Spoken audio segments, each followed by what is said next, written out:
किस किस के अंगूठों में कभी चोट लगी है चलते हुए, आप चल रहे हो और अंगूठा टकरा जाता है जोर से?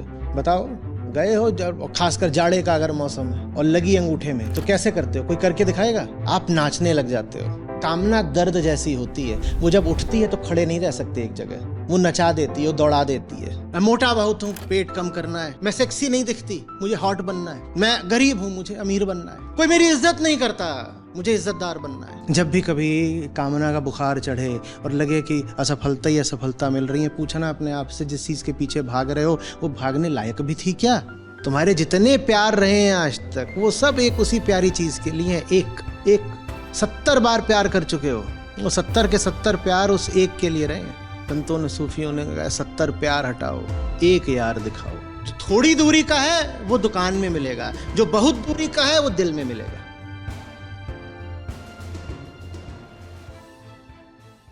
छोटी मोटी जो खोज होती हैं वो सब सफल हो जाती हैं।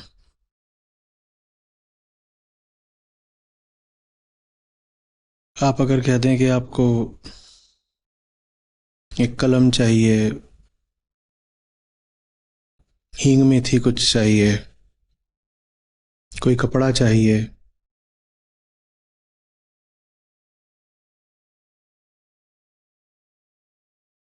अगर इतना ही आपने अपनी खोज का दायरा परिभाषित करा है तो आपकी खोज सफल हो जाती है। आप बाजार जाते हैं, कपड़ा, हींग में थी, जूता, कलम, जो भी आप मांग रहे हैं आपको मिल जाएगा।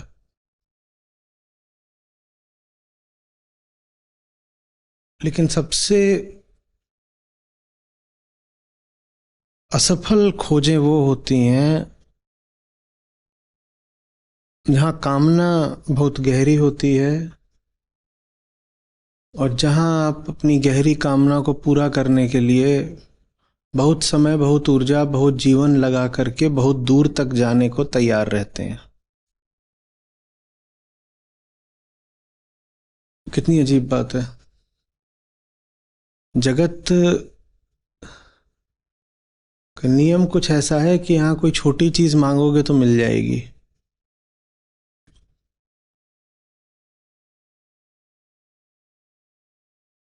लेकिन छोटी चीज से पेट भरेगा नहीं। बड़ा कुछ चाहोगे, और जो बड़ा चाहोगे वो मिलेगा नहीं। थोड़े दाम चुकाओगे, कुछ पा जाओगे। जिस चीज के लिए बहुत दाम चुकाने को तैयार होगे वो नहीं मिलेगी।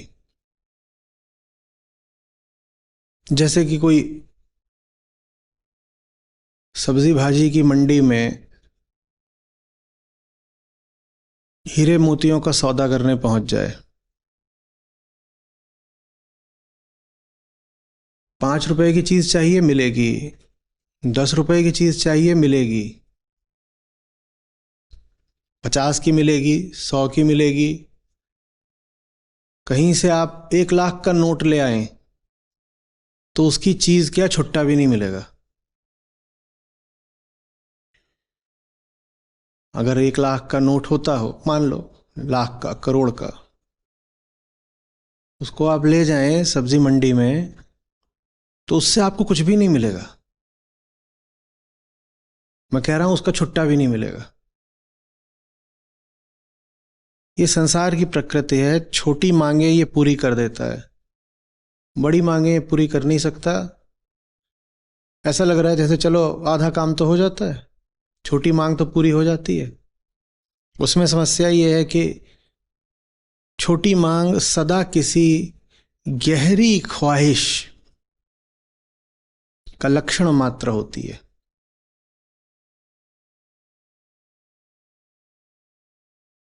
छोटी मांग कभी अपने आप में छोटी नहीं होती, वो बस किसी बड़ी मांग का छोटा प्रतीक होती है।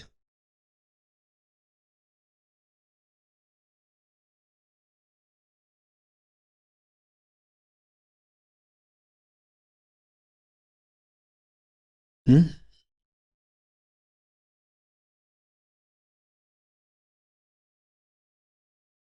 आप जिस छोटी चीज को भी खरीदने जा रहे होते हैं और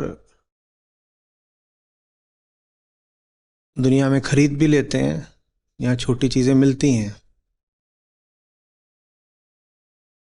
वो छोटी चीज़ भी आपको इसलिए चाहिए होती है क्योंकि आपको लगता है उसके माध्यम से कुछ बड़ा मिल जाएगा। तो ये तो दोनों तरफ फंसे। कुछ अगर आप बड़ा खोजने निकले हैं तब तो आपको बड़ा कुछ चाहिए ही, और अगर कुछ छोटा आप खोजने निकले हैं तो भी छोटे के माध्यम से आपको कुछ बड़ा चाहिए।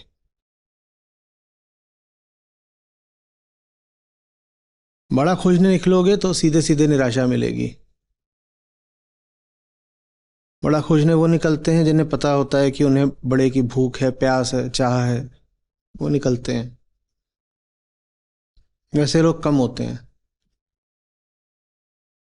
उनका सौभाग्य होता है कि उनको सीधी और तुरंत निराशा मिल जाती है। आप बड़ी चीज़ की दरकार में, ख्वाहिश में गए, वो चीज़ मिली नहीं, खेल खत्म हो गया, मामला स्पष्ट हो गया कि जो आपको चाहिए वो मिल नहीं सकता। ऐसे लोग कम होते हैं, और मैं कह रहा हूँ उनका सौभाग्य होता है जिनको सीधे ही बड़ी चीज़ चाहिए। ज़्यादातर लोगों को बड़ी चीज़ छोटी चीज़ के माध्यम से चाहिए होती है, और वो अनभिज्ञ भी होते हैं कि उन्हें छोटी वस्तु क्यों इतनी भाती है। उन्हें छोटी चीज़ पसंद ही इसीलिए है क्योंकि उनके भीतर कोई है जिसने गणित लगाया है, आकलन, अनुमान किया है कि छोटी के माध्यम से बड़ा मिल जाना है कुछ। ये वो सोचते नहीं, या कहीं उनको पता नहीं। तो उन्होंने खुद को आश्वस्त कर रखा होता है कि उन्हें छोटी चीज़ इसलिए चाहिए क्योंकि उन्हें छोटी चीज़ चाहिए। मुझे छोटी चीज़ के लिए छोटी चीज़ चाहिए, छोटी चीज़ ही अंत है, वही तो चाहिए। तो छोटी चीज़ों के पीछे जीवन भर भागते हैं बिना ये स्वयं से पूछे कि एक के बाद एक छोटी चीज़ों के पीछे भागते रहने से कामना तृप्त क्यों नहीं हो रही है। छोटी चीज़ है वो तो संसार में मिल जाती है। हमने कहा पहली बात ये है, छोटी चीज़ें मिल जाती हैं। 100, 50, 10 रुपए वाला माल सब्जी मंडी में मिल जाता है। फिर क्यों बार बार कभी ये कभी वो, मन ठहर क्यों नहीं रहा। आत्मज्ञान का अभाव है। अपने भीतर कभी झांका नहीं, अपने केंद्र से कभी बात नहीं करी, तो पता ही नहीं है कि सब कामनाओं के पीछे की कामना क्या है, सब कामनाओं के ऊपर की कामना क्या है। सब कामनाएं जैसे हाथी की पूंछ है, हाथी क्या है ये हमें पता ही नहीं। और जगत में हमारे पास जो पूंजी होती है वो इतनी ही होती है कि उससे हाथी की पूंछ खरीदी जा सकती है। तो हाथी की पूंछ, पूंछ का बाल, पूंछ की खाल, ये सब हम खरीद खरीद के अपनी जिंदगी में जमा करते जाते हैं और हमें लगता है इससे कुछ मिल जाएगा। और पूंछ का बाल और पूंछ की खाल, ये तीनों 150 में मिल जाते हैं। खरीद भी लाते हैं, हम सोचते हैं यही तो चाहिए था। तुम्हें हाथी चाहिए था। तुम्हें पूंछ भी इसलिए प्यारी है क्योंकि हाथी की पूंछ है, वरना पूंछ में कुछ नहीं रखा। पर तुम्हें पता नहीं, तुम्हारी छोटी सी आंख में हाथी समाता नहीं, तो तुम्हें लगता है तुम्हें पूंछ ही भर चाहिए। प्यारी बात। हमें नहीं पता होता हमें वास्तव में कामना किसकी है। हम कामना की पूंछ पकड़कर लटके रहते हैं और खुश होते रहते हैं कि देखो जिस चीज की कामना थी वो प्राप्त हो गई। सस्ते में सौदा निपट जाता है ना। दुनिया में तो सब 150 वाली चीजें वो मिल जाती हैं, लगता है देखा हासिल कर लिया। और अभी हासिल नहीं कर सकते, थोड़ा महंगा है मामला, 500 वाला है, तो भी उम्मीद है एक दिन 500 कमाएंगे, माल घर ले आएंगे। दुनिया में कोई ऐसी चीज बता दो जो खरीदी नहीं जा सकती, चीज बता दो। दुनिया में जितनी भी चीजें हैं सब किसी न किसी के आधिपत्य में है। आधिपत्य माने नियंत्रण, स्वामित्व। दुनिया में सब चीजें किसी न किसी की तो है ना, तो जाओ उससे खरीद लो। मोटा दाम दोगे तो जिसके पास जो भी चीज है वो बेच ही देगा। आपको पता है देश भी बिकते हैं। इतिहास में ऐसा हुआ है कि देश के पूरे देश ही खरीद लिए गए हैं, देश तक बिकते हैं। तो बताओ क्या ऐसा है जो दुनिया में बिक नहीं सकता। चीज की बात कर रहा हूं, ये मत कहने लग जाना भावना और इस तरह बहुत हमारे फिल्मी रटे रटाए उत्तर होते हैं। माँ का प्यार नहीं बिक सकता, सब बिक सकता है।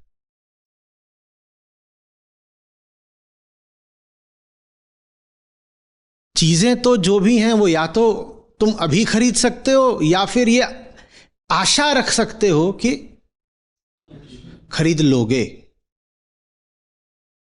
दुनिया में जो कुछ है वो या तो दुकान पर पहले ही सजा हुआ है विक्रय के लिए, या फिर वो कम से कम विक्रय के लिए उपलब्ध है, अभी भले दुकान पे ना हो, सेलेबल है।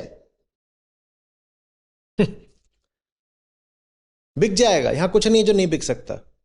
तुम दाम लगाओ सब बिकेगा, कोई वस्तु ऐसी नहीं है जो नहीं बिक सकती।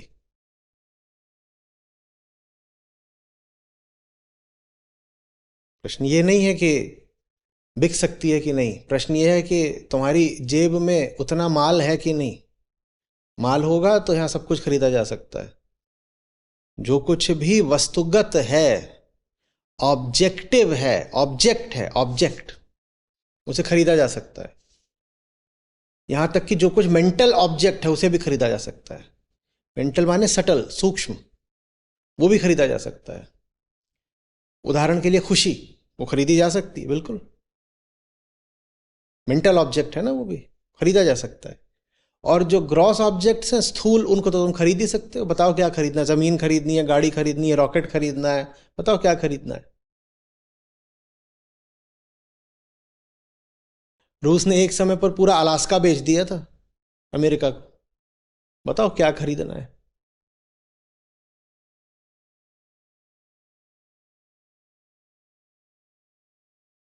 अंग्रेज जब भारत में थे, जितने राजे रजवाड़े थे इनसे पैसा लेते थे, उनको कहते थे ठीक है तुम अपने आप को राजा वगैरह बोल सकते हो, लगे रहो, कहलाओ राजा।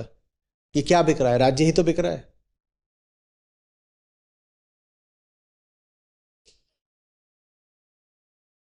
और बताओ क्या खरीदना है? सब कुछ, ग्रॉस, सटल, स्थूल, सूक्ष्म, सब बिकता है। मुझे आ रही बात? और कोई अभी खरीद सकता है और किसी को आशा है कि आगे खरीद लेगा। यही मनुष्य का जीवन है। कुछ अभी खरीद लूंगा, जो अभी नहीं खरीद सकता उसके लिए उद्यम करूंगा, आगे खरीद लूंगा। ऐसे ही चलता रहता है। पर जो कुछ भी तुम खरीद रहे हो वो किसके वास्ते खरीद रहे हो, ये तुमने कभी पूछा नहीं। ये कभी पूछा नहीं। सूत्र समझिए, आपने जो कुछ भी खरीदा है कभी भी बस खरीदने के लिए नहीं खरीदा है। ऐसे कहिए कि आपने जब भी खरीदा है तो खरीदी हुई वस्तु को नहीं खरीदा है, आपने एक वादा खरीदा है। सब खरीदी हुई वस्तुएं या खरीदी जा सकती वस्तुएं वादा करती हैं। आप हमेशा एक वादा खरीदते हो। Always purchase a promise, never a thing. You always purchase a promise. Thing अपने आप में एंड नहीं होती, कोई भी वस्तु अपने आप में अंत नहीं होती। वो अपने में एक कहानी समेटे होती है, कहानी वादा होती है। मैं अगर तुम्हें मिल गई तो तुम्हें मुझसे ये मिल जाएगा, मैं माध्यम हूं, मेरे माध्यम से तुम्हें कुछ मिल जाएगा। वस्तु तो झूठ नहीं बोल रही, वो अपने जितने दाम बताती है उतने दाम में घर आ जाती है, लेकिन उसने जो वादा किया होता है वो कभी पूरा नहीं होता। वस्तु घर आ जाती है, वादा घर नहीं आता। समझ रहे हैं बात को? कितना भी दूर को भाग लो, जिस चीज के लिए भाग रहे हो वो नहीं पाओगे। हाँ, छोटी चीज के लिए भाग रहे हो तो वो मिल जाएगी। तो ये तो कोई मजेदार बात हुई नहीं।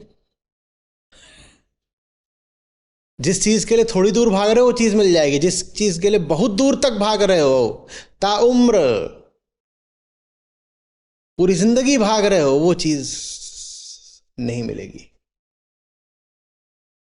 जिस चीज का ऐसा है, बताया तो, हींग, धनिया, मेथी, अमचूर, वो मिल जाएगा। पर जब भी कुछ बड़ा मांगोगे कभी नहीं मिलेगा, कभी नहीं मिलेगा। और जो छोटा मांग रहे हो कह दो कि नहीं साहब हम संतोषी जीव हैं, हम तो छोटा ही मांगते हैं। तो साहब छोटा आप जब भी मांगते हो बड़े की चाहत में, बड़े की कामना में, बड़े की उम्मीद में मांगते हो तो फंस गए। छोटा मिल जाएगा पर छोटा चाहिए नहीं। ये जितना भी गठरी बांधे और रुपया पैसा, इससे छोटी चीज मिल जाएगी, खुश हो जाए, पर छोटी चाहिए नहीं।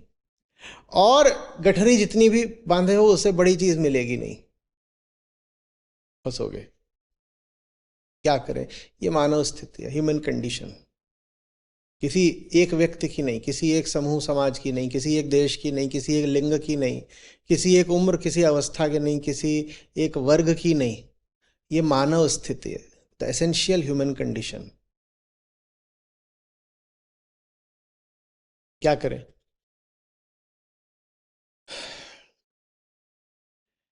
अब आए हमारे गुरुदेव और उन्होंने 2-4 शब्दों में सब निपटा दिया और उसके बाद वहीं बैठ गए आराम से। कह रहे हैं, है हाजिर तो है दूर दिखावे। खत्म। बोल रहे हैं जो चीज है ना जिसको तुम बहुत दूर खोजने जा रहे हो, तुम्हें मिली इसके लिए नहीं रही क्योंकि तुम बहुत दूर जा रहे हो।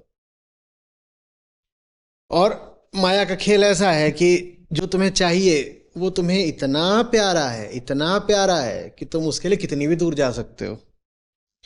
वास्तव में जो असली चीजें तुम्हें चाहिए वो होगी ही इतनी प्यारी कि तुम उसके लिए कितनी भी दूर जा सकते हो। कितनी भी दूर जाते हैं लोग, कहां कहां नहीं जाते, क्या क्या नहीं कर जाते, बहुत दूर जा सकते हो। तो असली चीज तुम्हें बहुत दूर भेजेगी और वो है कहां? एकदम निकट। जो वास्तविक है वो तुम्हें बहुत दूर भेज देगा। यही माया है। जो वास्तविक है वो तुम में ऐसी चाहत का संचार करेगा कि तुम उसकी खातिर बहुत दूर निकल जाओगे, क्योंकि वो बहुत प्यारा है। सारे प्यार उसी प्यारे के लिए हैं। बहुतों को प्यार किया है ना। तुम्हारे जितने प्यार रहे हैं आज तक वो सब एक उसी प्यारी चीज के लिए हैं। एक एक 70 बार प्यार कर चुके हो, वो 70 के 70 प्यार उस एक के लिए रहे हैं।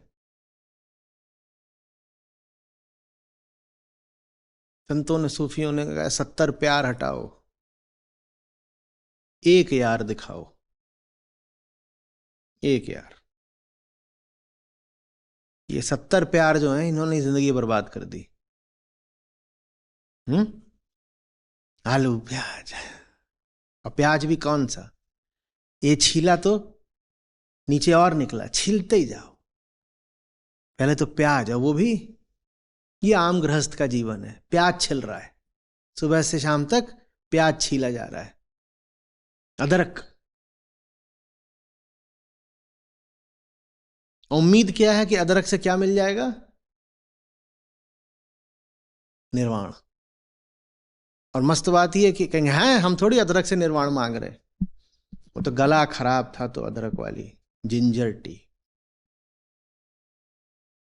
हमारी समस्या यही है कि तुम जानते भी नहीं हो कि तुम ये जो आलू अदरक के खेल में पड़े हुए हो, चाहिए तुम्हें इसके माध्यम से भी मुक्ति ही है। पर मुक्ति तो तब मिले ना जब तुम ये सोचना बंद करो कि अदरक के माध्यम से मुक्ति मिलेगी। तुम्हें पहले अदरक से मुक्ति मिले तब तो तुम्हें मुक्ति मिले। धनिया पूरा दिन काहे में लगा रही है? आलू, अदरक, डिटर्जेंट, बेगॉन स्प्रे, हार्पिक। तुम्हें इनसे मुक्ति मिले तब तो तुम्हें मुक्ति मिले। पर तुमने एक ख्याल पकड़ लिया है कि तुम्हें इनके माध्यम से मुक्ति मिलेगी। तुम्हें इनके माध्यम से नहीं मुक्ति मिलेगी। मुक्ति कोई माध्यम नहीं मांगती। माध्यम क्या होता है? माध्यम माने दलाल, दल्ला जो बीच में खड़ा है उसे बोलते हैं माध्यम। इधर हम, इधर हमारा यार, जो बीच में खड़ा दलाल उसको बोलते हैं माध्यम। मध्य में जो खड़ा है, मध्य में, बीच में, उसको बोलते हैं माध्यम। वो जो यार है ना वो बर्दाश्त नहीं करता तुम बीच में किसी को खड़ा कर लो। वो तो गुरु तक को नहीं बर्दाश्त करता। तुम कहो मैं और यार के बीच में गुरु खड़ा है, वो तक नहीं चलता। इसीलिए आखिरी बात यह कही गई है कि जब यात्रा पूरी होने लगती है, जब बिल्कुल योग मिलन की बात आने लगती है, तो ये जो दो इधर खड़े होते हैं, साधक और साध्य, तुम और तुम्हारा यार, इनके बीच में जो गुरु होता है वो गायब हो जाता है। क्योंकि तीन का तो खेल ही नहीं है। जब दो का ही खेल नहीं है तो तीन का खेल कहां से हो जाएगा? मिलन का तो मतलब होता है कि जो साधक ही है वो अब साध्य में मिल जाएगा। दो तक का खेल नहीं है, ये दो थे, साधक और साध्य, ये दो भी एक हो जाने हैं। तो ये तीसरा गुरु क्या करेगा बीच में? तो गुरु तक को बीच में रखने की कोई गुंजाइश नहीं होती। तो क्या कहा जाता है? कहा ऐसे जाता है बड़े सुंदर तरीके से, मीठा तरीका है। कहते हैं जब ये मिलन होता है ना इधर वाले और इधर वाले का, साधक का और साध्य का, तो उसको ऐसे कह लो कि या तो जो साधक है वो पाता है कि वो और गुरु अब अलग अलग नहीं रहे, या फिर वो पाता है कि गुरु ही साध्य था। एक बार मैंने लिखा था, पता नहीं कहां से याद आ गया, ट्वीट करी थी, sometimes you stay away and complain that the teacher can not show you the way, sometimes you come close and find that the teacher is the way. तो जब बहुत पास आया जाता है तो पाया जाता है कि तुम जिसके माध्यम से, गुरु अगर असली है, जिसके माध्यम से तुम सत्य को तलाश रहे थे, वो माध्यम नहीं है, वो स्वयं सत्य है। तुम्हें सत्य मिली इसीलिए नहीं रहा था क्योंकि तुम सोच रहे थे कि सत्य किसी माध्यम से मिलता है। माध्यम एकदम नो, वर्जित, नॉट अलाउड। मिडिल मैन है। इश्क में दल्लों का क्या काम? गुरु कोई दलाल होता बीच में खड़ा हुआ, आजा आजा आजा, आजा मिला दूंगा उधर उधर उधर, ऐसे थोड़ी है।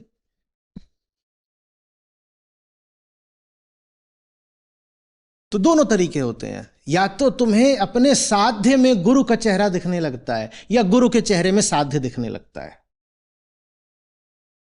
और ऐसा तभी होता है जब तुम गुरु के इतने पास आ जाओ कि ये जो पूरी त्रिपुटी है ये एक हो जाए।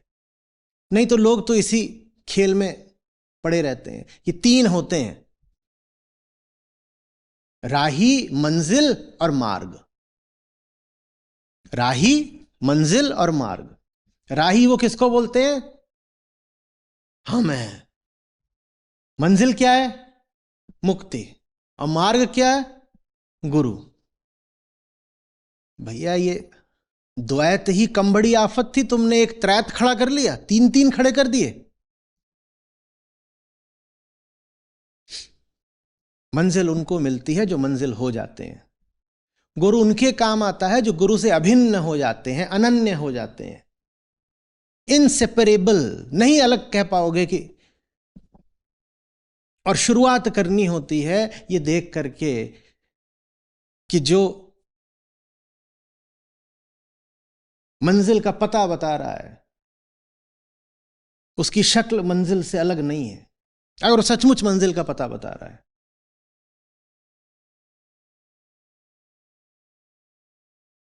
जिन्हें लगता है कि गुरु तो मात्र पथ प्रदर्शक है,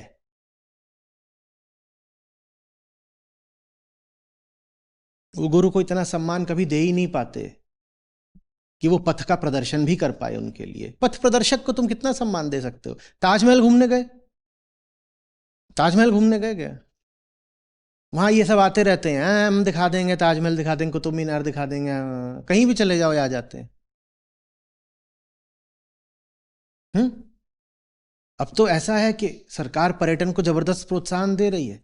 अपने ही गांव के सड़े हुए तालाब में चले जाओ तो वहां भी एक टूरिस्ट गाइड खड़ा होगा, आओ आओ आओ वहां दिखा दें, उस तरफ जाकर के उस सुअरी लोग हैं वो ऑर्गेनिक मैन्योर तैयार कर रही हैं, इधर भैंसें हैं वो स्नान करने के लिए देखो कैसे किल्लोलें करती हुई उतरती हैं।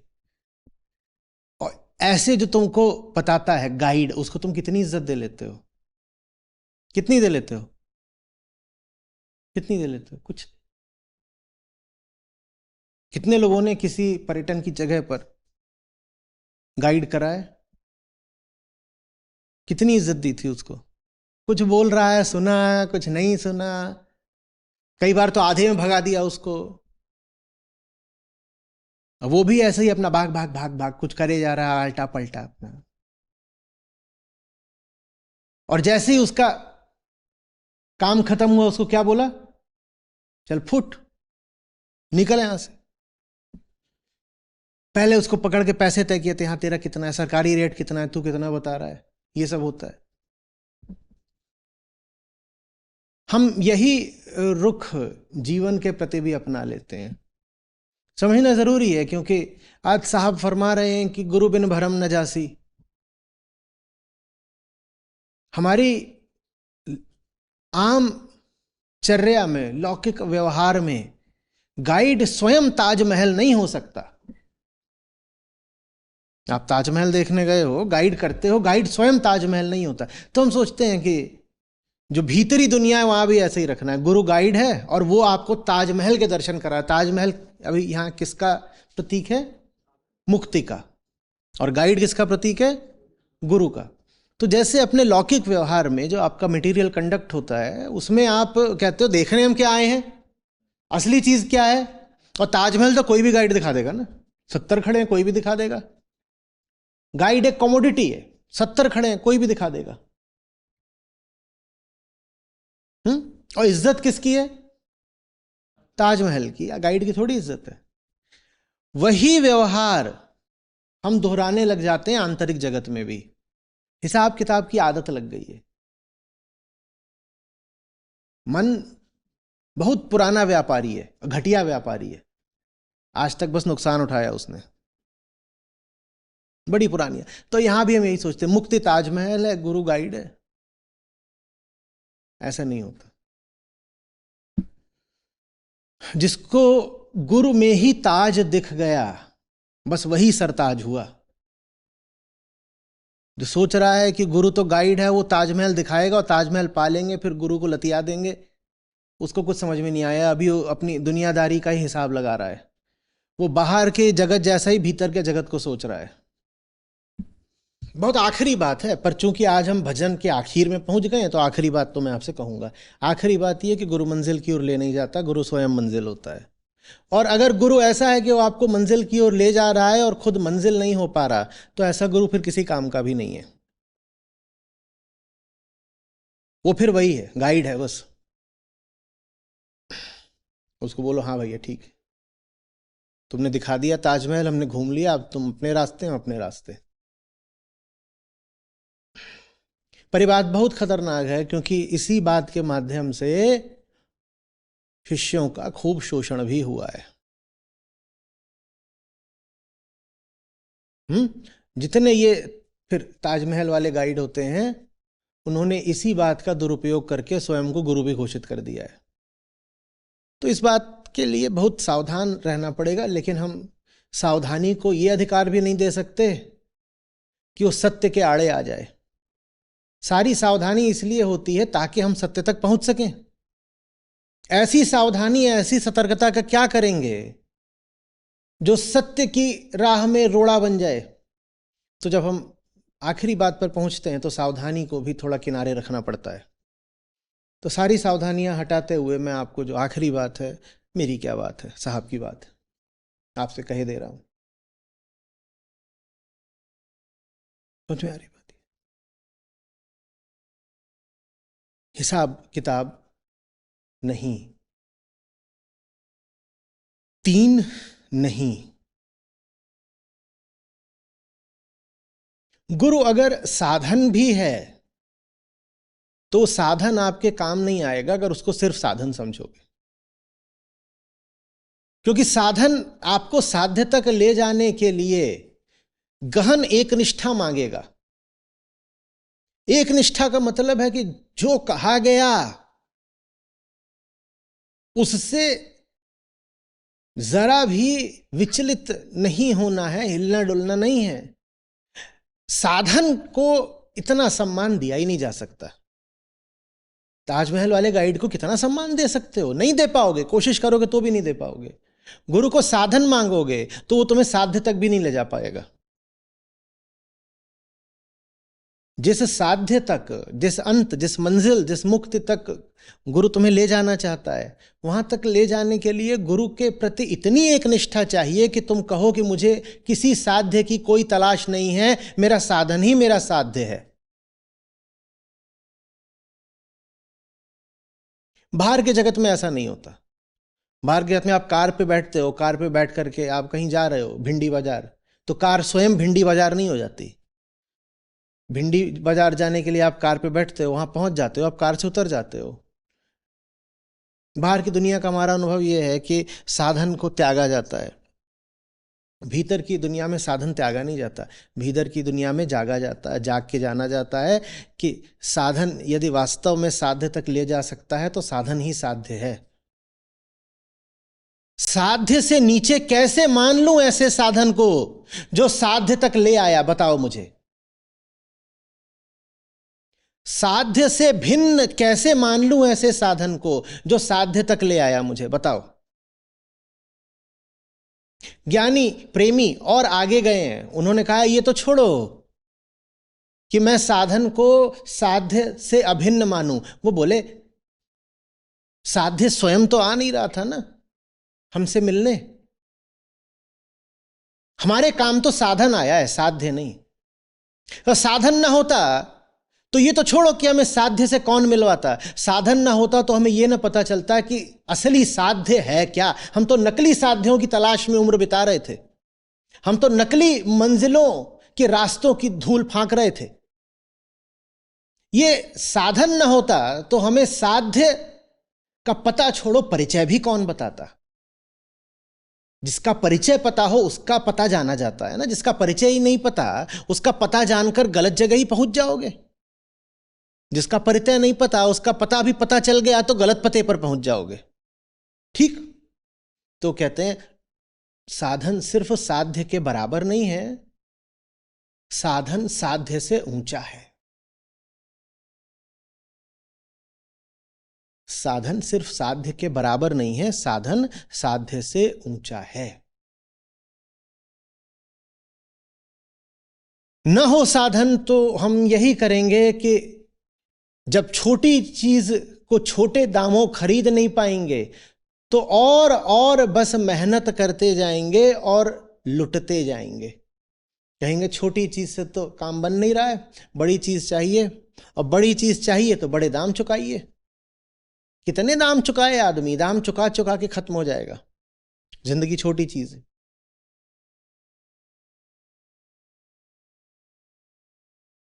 और प्रकृति ने बनाया आपको ऐसा ही है कि कामना जब भीतर हिलोरे मारती है तो और जोर से बाहर को भगते हो।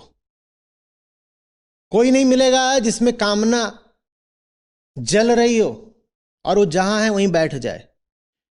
कामना आपको भगा देगी, आपको नहीं पता होगा कहां को भागना, पर फिर भी भाग लोगे। कामना दर्द जैसा होता है, कामना दर्द जैसा होता है। किस किस के अंगूठों में कभी चोट लगी है, चलते हुए आप चल रहे हो और अंगूठा टकरा जाता है जोर से, कई बार नाखून भी फट जाता है। हुआ है? जब ये होता है, आप जा रहे थे और चोट लगी तो तुरंत आप क्या करते हो, बताओ। गए हो जब, खासकर जाड़े का अगर मौसम है और लगी अंगूठे में, तो कैसे करते हो? कोई करके दिखाएगा? खड़े हो जाते हो क्या? किसको याद है क्या किया था पिछली बार, आखिरी बार? आप नाचने लग जाते हो। कई बार तो आप किसी बेतुकी दिशा में भागने लग जाते हो। देखा है? एक पांव कई बार उठा के हाथ में ले लोगे और दूसरे पांव पे ऐसे गोल गोल घूमने लग जाते हो। कामना दर्द जैसी होती है, वो जब उठती है तो खड़े नहीं रह सकते एक जगह, वो नचा देती है, वो दौड़ा देती है, वो व्यर्थ बेतुकी अनर्गल दिशाओं में भगा देती है। कामना दर्द ही है, बिना दर्द के किसको कामना।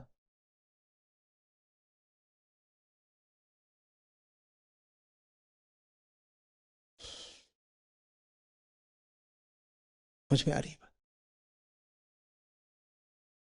गुरु का काम है बताना कि जिधर को भाग रहे हो निराश हो जाओ, उधर से दूर की बात निराशी, दूर की बात निराशी। ये निराश शब्द कभी पहले सुना?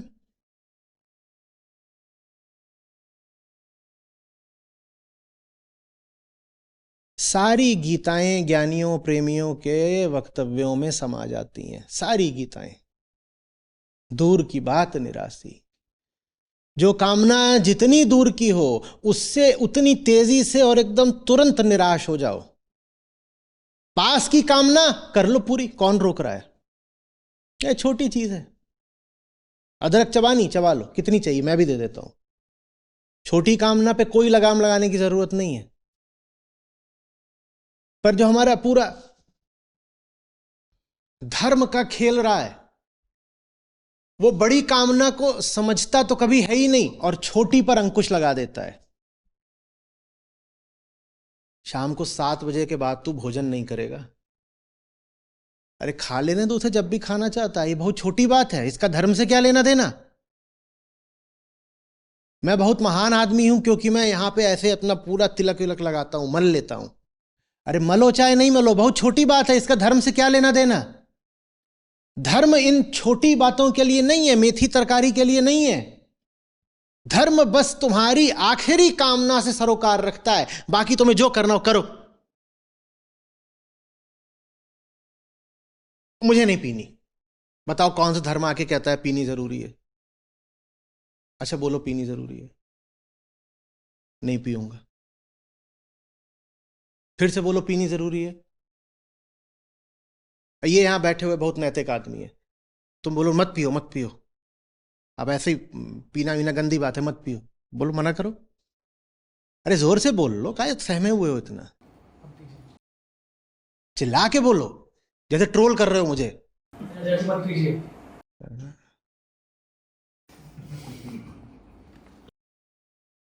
बहुत छोटी बात है, हम पीते हैं कि नहीं पीते हैं तुम्हें क्या फर्क पड़ता है,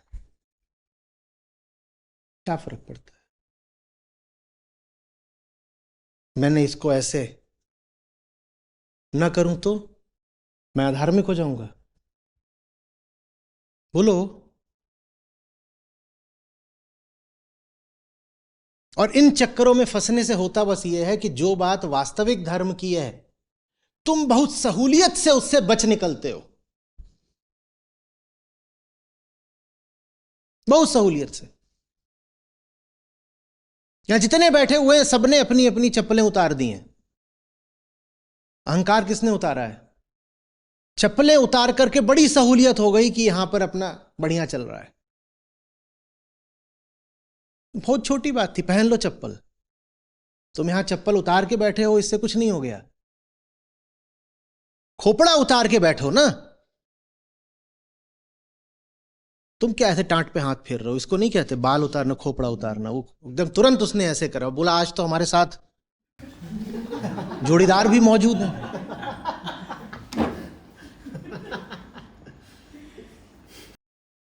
तुमने देर कर दी रिकॉर्ड लेने में, सही समय पे लेना था, उनको शाकाल बने एकदम तुरंत।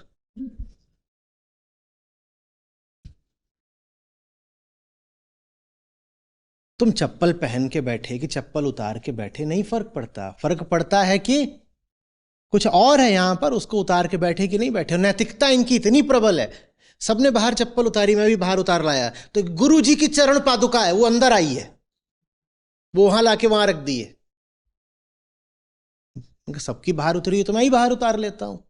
तो इतना सम्मान है गुरु जी के लिए कि उनकी चरण पादुका भीतर रखी गई है। चरण पादुका तो भीतर रखी गई। छोटी बातों को क्यों बेमतलब बेवजह बड़ी बात बनाते हो? तुम कब खाते हो, कब पीते हो, कब सोते हो, किस दिशा में पैर करके सोते हो, इन बातों का धर्म से क्या वास्ता है? धर्म का रिश्ता तुम्हारे केंद्र से है, ये फुटकर बातों से नहीं है। 10 पैसा 20 पैसा, 10 पैसा 20 पैसा में जो मनाए करो, मौज है तुम्हारी, कोई नहीं रोक सकता। जितने तरीके के रंग हो सकते हैं, हर रंग का यहाँ पे कपड़ा मौजूद है। यहाँ हरा है, यहाँ लाल है, यहाँ पर सफेद और नीला है, ये कुछ हरे जैसा है, भूरा है, वहां नीला है, वहां भी, वहां काला है, सब सब मौजूद है। क्या रोकूं मैं कि सब एक ही कपड़ा पहनो? कैसा लगेगा सब हरे ही हरे हो गए? वहां पीछे वो पौधा भी अपना मस्त ऐसे पत्ती ऊपर खड़ी कर, मैं भी हूं। तेरा रंग भी स्वीकार है, तेरा हरा रंग आ पूर्ण स्वीकृति है। कौन कहता है कि किसी एक रंग से धर्म का वास्ता है? मैं तुम सबको बोल दूं सब पीले हो जाओ, क्या करूं, दलिया खाऊं? मुझे अपने भोजन में सारे रंग चाहिए भाई। हरी मटर चाहिए तो लाल गाजर भी चाहिए।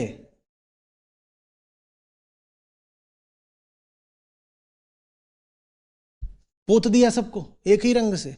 कौन सा रंग तुम्हें पसंद है तुम जानो, उसका धर्म से कोई नहीं वास्ता है। गुरु का काम है कि तुमको कह देना बड़ी चीज भीतर मिलेगी, छोटी चीज बाहर, जहां तलाशनी हो तलाशो, जा खेल, गो प्ले।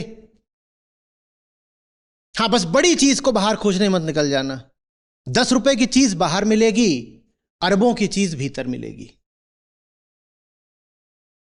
10 रुपए वाले काम स्वेच्छा से कर, पूरी छूट है तुझको।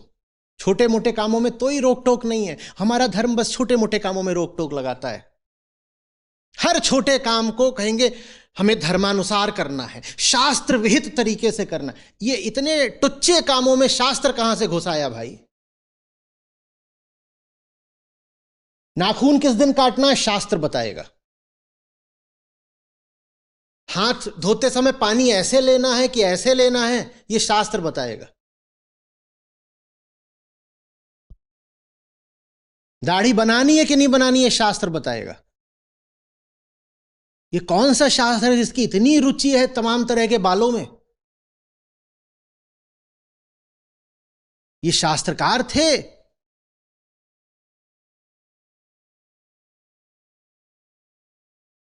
या हेयर कटिंग सैलून, तू अपने ऐसे कर, तू वैसे कर, महिला बाल नहीं काटेगी, ऐसे काजल लगा ले। ये शास्त्र का काम है, इसका धर्म से क्या संबंध है? जो करना है करो, कोई नहीं रोक रहा। हमारी रेल उल्टी चल रही है इसलिए बता रहा हूं। हम छोटे काम तथा कथित धर्म के अनुसार करते हैं और बड़े काम सब अहंकार के अनुसार करते हैं।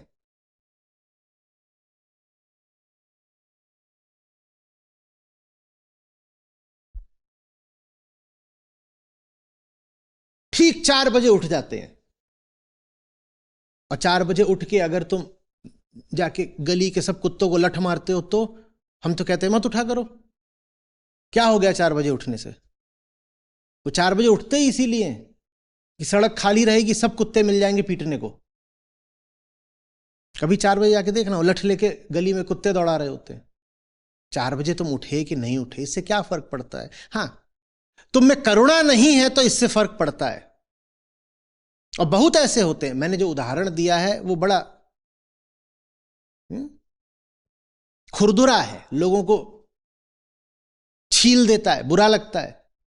पर बहुत ऐसे हैं जो 4 बजे उठ करके लठ लेके ही दौड़ाते हैं लोगों को। उनके लिए ये बड़ी नैतिक श्रेष्ठता की बात होती है कि हम 4 बजे उठे हैं और लोग नहीं उठे। कहो तो सिद्ध करूं। किस किस के घर में ऐसे लोग हैं जो 4 बजे उठते हैं? 4 नहीं तो 4:15, 4:30, 5 बजे, कितने में, जाड़ा हो कुछ हो। वो उठते ही क्या करते हैं? वो सबको जताते हैं कि हम उठ गए, हमें देखो, हम हैं इंद्रजीत, अपनी सब इंद्रियों को हमने जीता हुआ, हम उठ गए। और तुम सब असुर, दानव, अधम, पापी, दुष्ट, राक्षस, सब नरक में सड़ोगे। तो इसके लिए क्या करते हैं? जताने के लिए कि हम उठ गए। वो जोर जोर से खांसेंगे, वो दरवाजा जोर से बंद करेंगे, वो बत्तियां जला देंगे। गर्मी के दिन है तो 5 बजे रोशनी आती है, वो जाकर के पर्दे खोल देंगे। ये वो क्या कर रहे हैं? वो जता रहे हैं कि देखो हम श्रेष्ठ हैं, हम उठ गए हैं। और तुम सब निम्न कोटि के शू करो, बिस्तर पे लौट रहे हो, नरक में लौटोगे। इससे अच्छा तो तुम सुबह ना उठते ना। और जो सो रहे हैं वो कहते हैं कौन से दिन आएगा कि जिस दिन तुम कभी नहीं उठोगे फिर। यही सबकी प्रार्थना रहती है सोने वालों की। नींद बड़ी जबरदस्त चीज है, खासकर जाड़ों की।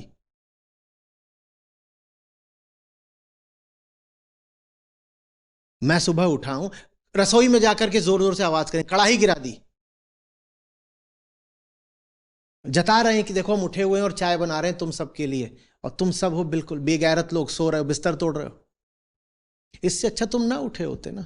पर इस बात को हम नैतिकता और धार्मिकता मानते हैं कि इतने बजे हम उठ जाते हैं। मत उठो, पर दिल साफ रखो।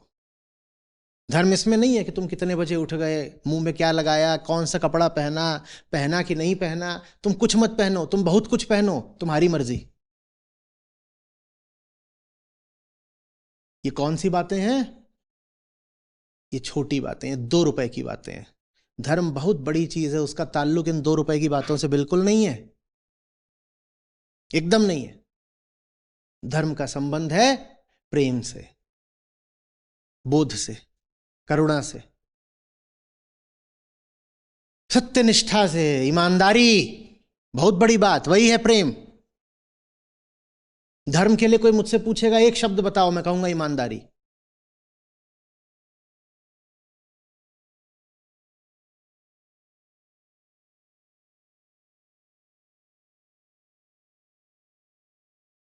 तुम में से कौन कौन है जो अक्सर नहाता नहीं है?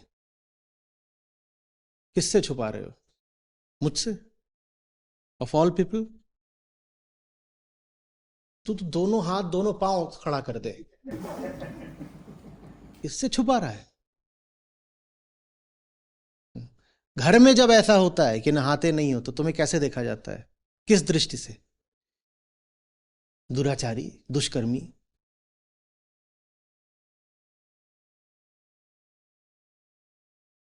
नहाए धोए क्या भया जो मन। मैं नहीं कह रहा मत नहाओ, मैं खुद आज नहा कर आया हूं आज।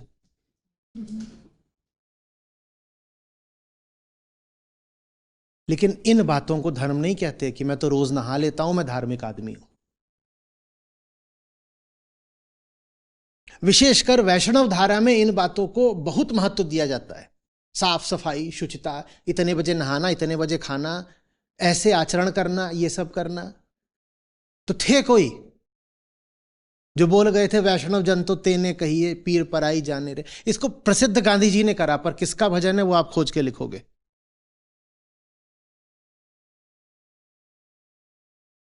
क्यों बोलना पड़ा उन्हें? क्योंकि वैष्णव जन माना जा रहा था ऐसों को, वही जो साफ सफाई रखते हैं और बिल्कुल एक तरीके से, कभी कोई बाल इतना जटाजूट लंबा करे है, कोई बाल अपना ऐसे टकला हुआ पड़ा है, एकदम पूरा साफ है, तो यही तो है, हम वैष्णव जन है। बोले इससे नहीं वैष्णव हो जाते तुम। जिसमें करुणा है, जो पराई पीर समझता है, वो है वैष्णव जन। नहीं तो वैष्णव के नाम पर तुम सिर्फ पाखंड करते हो।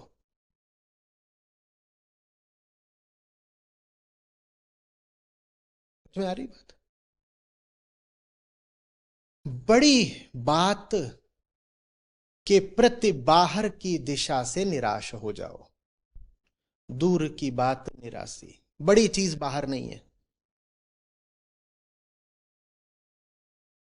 जगत की कहां तक उपयोगिता है और जागरण की कहां उपयोगिता है, साफ साफ समझ लो।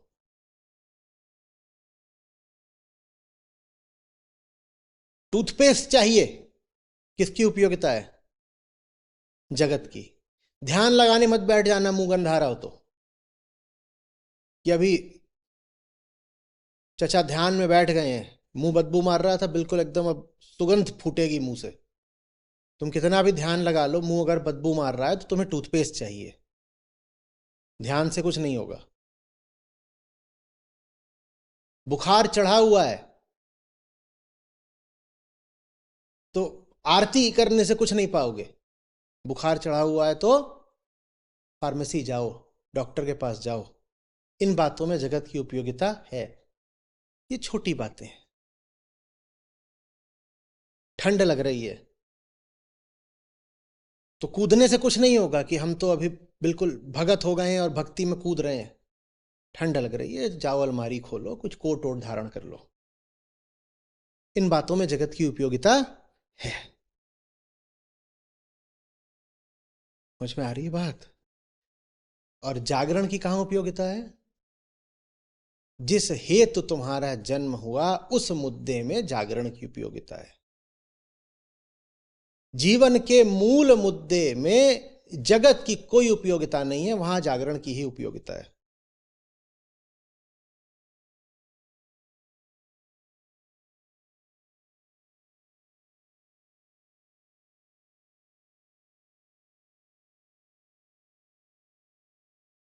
ठीक वैसे जैसे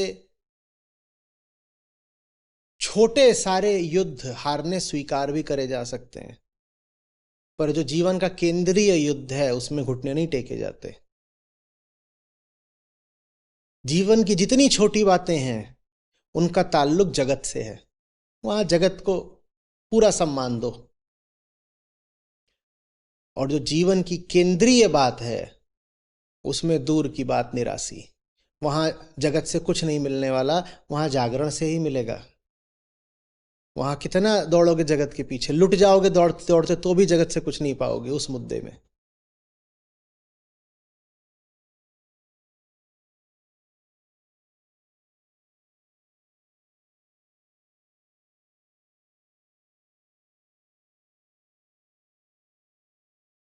समझ में आ रही है बात? ये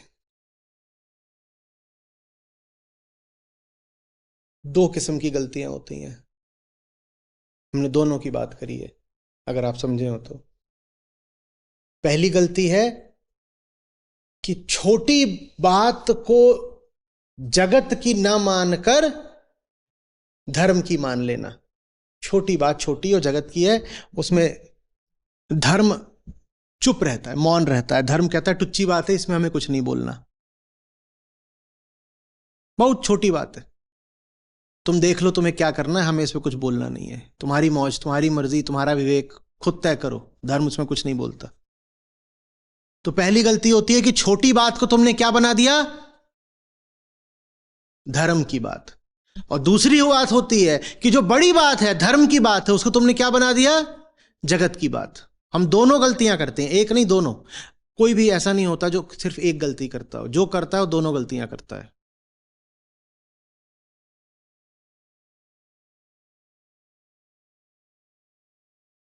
और छोटी बात पर बड़ा अनुशासन रखना इसी बात का संकेत होता है कि तुम बड़ी बात से बिल्कुल भटके हुए हो।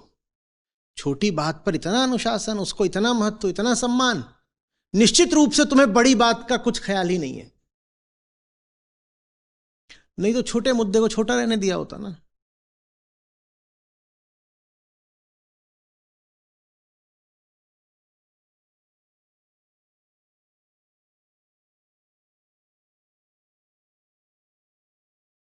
ये सुन ही नहीं पा रहा मुझे।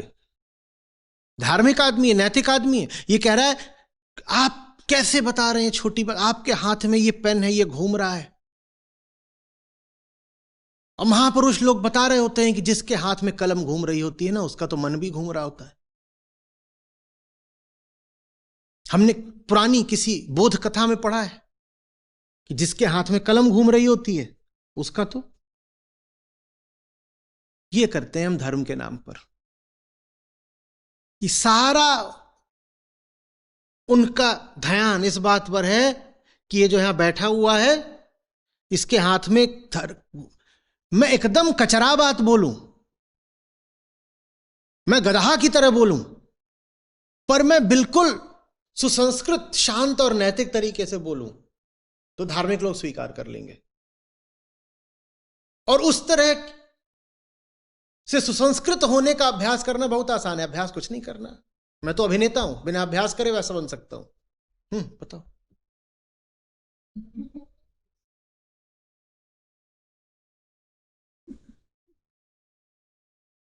कुछ जितने लोग बैठे उनको बोलो बैठो, बोलो वत्स, भक्तजनों। और जैसे तुमको बोलूंगा बोलो वत्स, वैसे ही बाहर कुत्ता बैठा, उसको बोलूंगा बोलो कुत्स। ऐसे ही तो करना है।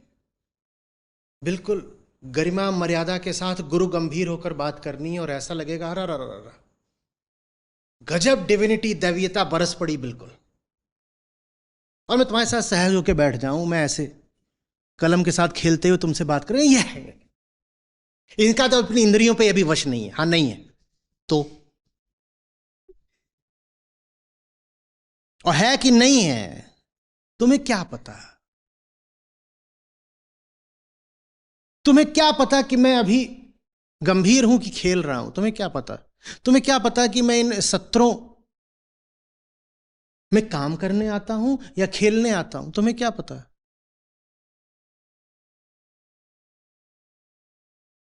तुम्हें क्या पता कि मैं अभी ऐसा नहीं हूं जैसे मां की गोद में बच्चा, मैं खेल रहा हूं। और अगर मैं वो बच्चा नहीं हो सकता तो मैं जो तुमसे कह रहा हूं वो कह भी नहीं सकता। जिस क्षण मैंने वो गहन गंभीरता धारण कर ली, तुम्हें मुझसे कोई नकली, कृत्रिम, आर्टिफिशियल चीज ही मिलेगी, बोलो चाहिए? छोटी बात को बहुत बड़ी बात समझ लेना, यह हमारे यहां धर्म का काम है।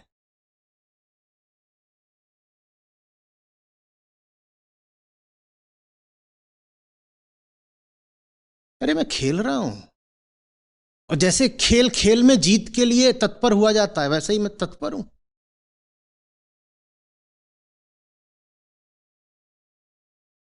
लपक रहा हूं। गेंद माया के पास है, कहीं भी फेंक सकती है। खेल में देखा है ना, जब गेंद आ रही होती है तो खिलाड़ी क्या कर रहे होते हैं? एक जगह खड़े होते हैं। फुटबॉल के मैदान में क्या कर रहा होता है? उसके पास गेंद भले ना हो, पर वो ऐसे ऐसे, भाई मेरा खेल चल रहा है, मैं कैसे खड़ा रहूं? इन्होंने यहां कोशिश करके इतना बड़ा ये लगवा दिया, या नहीं लगवाया? कुछ नहीं, खाली है क्या? है, लगवा दिया। बोलते हैं आपकी टांगे हिलती हैं, सब देखते हैं। टांग है हिलने के लिए ही है, लकवा थोड़ी मारा है।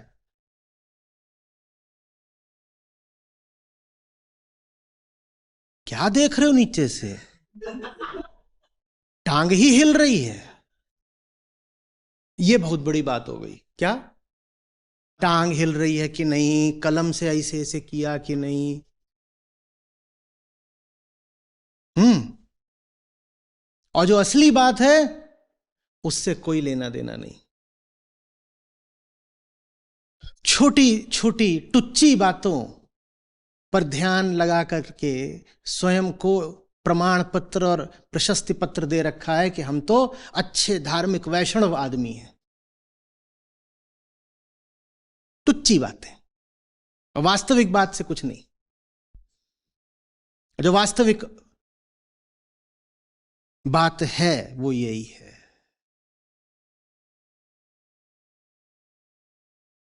दूर की बात निराशी। और जो ये वास्तविक बात बता दे वही तुम्हारे भरम काट रहा है। कहें कबीर सुनो भई साधो, गुरु बिन भरम न जासी। है हाजिर तो है दूर दिखावे, दूर की बात निराशी। कहें कबीर सुनो भई साधो, गुरु बिन भरम न जासी। जब भी कभी कामना का बुखार चढ़े और लगे कि असफलता ही असफलता मिल रही है, पूछना अपने आप से, जिस चीज के पीछे भाग रहे हो वो भागने लायक भी थी क्या? इतनी दूर तक किसका पीछा करते करते आ गए भाई? जिसका पीछा कर रहे हो वो है हाजिर तो है दूर दिखावे, बहुत पास है। और ये उसकी माया है कि वो बैठा यहां है और लगता है कि है वहां। और बहुतों ने करा भी यही, उन्होंने भगवान को वहां बैठा दिया है। ज्ञानी जन हंसते हैं, कहते हैं है हाजिर तो है दूर दिखावे। ओ फलाने पहाड़ की चोटी पे बैठा हुआ है, ओ फलाने ऊपर आसमानी लोक में बैठा हुआ है। अरे कहीं नहीं बैठा, अरे वो अदृश्य है। कहीं अदृश्य नहीं है। क्या अदृश्य है? जो छाती में बैठा है वो कैसे अदृश्य हो गया? बहुत दूर है। जो यहां बैठा है दूर कैसे हो गया? कैसे दूर हो गया?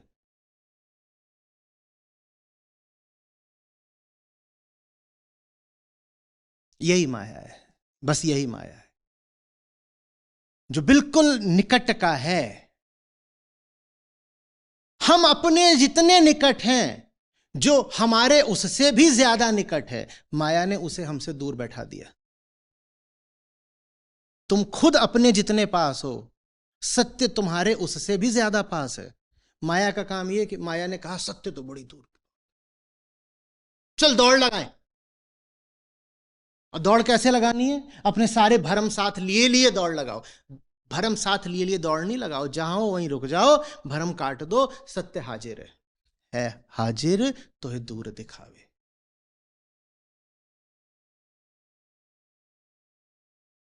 अरे बात समझ में? दूर की बात से पूरे तरीके से आशा खींच लो। दूर दो तरह का हो सकता है, कई तरह का हो सकता है, पर टाइम स्पेस याद आ रहा है तो एक दूर होता है भविष्य का, और एक दूर होता है अमेरिका का। एक टाइम में, एक स्पेस में। एक अरमान होता है जो भविष्य में पूरा होगा, और एक अरमान होता है जो अमेरिका में पूरा होगा। दूर। तीसरे तरीके की दूरी होती है, वो होती है बिकमिंग। मैं जो हूं और जो मैं अपनी कामना, अपनी महत्वाकांक्षा में बनना चाहता हूं, how I am and how I want to be, ये दूरी, ये फासला, ये तीसरे तरह की दूरी है। इन्हीं के लिए हम जीते हैं। कल के लिए, वहां के लिए। कल माने भविष्य, वहां माने स्पेस, अमेरिका, आकाश, दूसरी जगह, दूरस्थ कोई स्थान। और तीसरा, कुछ और हो जाने के लिए। कुछ और हो जाने माने सत्य हो जाने के लिए नहीं। मैं मोटा बहुत हूं, पेट कम करना है। मैं सेक्सी नहीं दिखती, मुझे हॉट बनना है। मैं गरीब हूं, मुझे अमीर बनना है। कोई मेरी इज्जत नहीं करता, मुझे इज्जतदार बनना है। ये तीसरे तरह की दूरी है। मैं यहां हूं, मुझे वहां होना, मुझे सक्सेस होना है।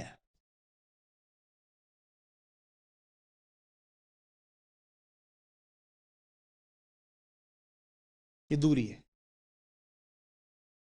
दूर की बात, इन सब दूरियों से तौबा कर लो।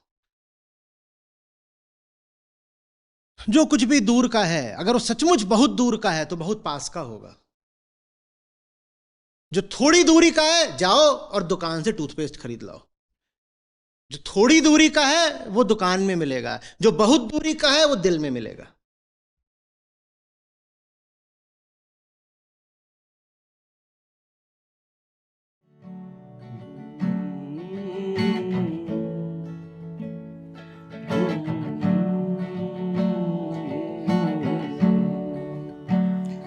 पानी में मीन प्यासी, मोहे सुन सुन आवे हासी।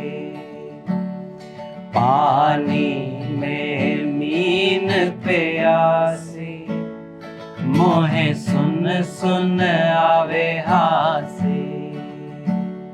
पानी में मीन प्यासी, मोहे सुन सुन आवे हासी। पानी में मीन प्यासी, मोहे सुन सुन आवे हासी। आत्म ज्ञान बिना नर भटके, आत्म ज्ञान बिना नर भटके। कोई मथुरा कोई काशी साधो, कोई मथुरा कोई काशी। आत्म ज्ञान बिना नर भटके, आत्म ज्ञान बिना नर भटके। कोई मथुरा कोई काशी साधो, कोई मथुरा कोई काशी।